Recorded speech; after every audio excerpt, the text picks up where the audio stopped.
On his way to the house, where Jairus' daughter lies gravely ill, Jesus has been delayed by the crowds and by one woman in particular, whom he has healed after 12 years of suffering. And now it seems that he's too late. While Jesus was still speaking, some people came from the house of Jairus, the synagogue leader. "Your daughter is dead," they said. "Why bother the teacher anymore?" Overhearing what they said, Jesus told him, "Don't be afraid, just believe." He did not let anyone follow him except Peter, James, and John, the brother of James. When they came to the home of the synagogue leader, Jesus saw a commotion, with people crying and wailing loudly.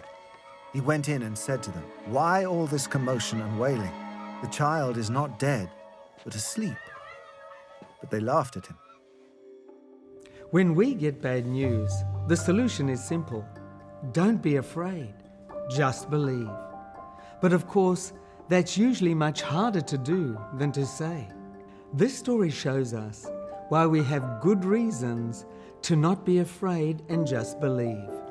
When Jesus arrives at Jairus' house, he's met with a great commotion. That's because it was the custom to hire paid mourners to wail and cry. Jesus goes into the house and announces that there was no need for all this crying because the girl was not dead, but asleep. Jesus didn't see death as final, but just as a sleep.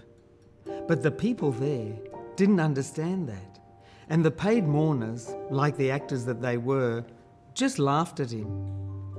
Jesus then does something very unexpected. He directs them all out.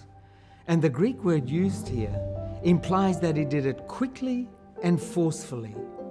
The people there thought that they knew more about death than Jesus did.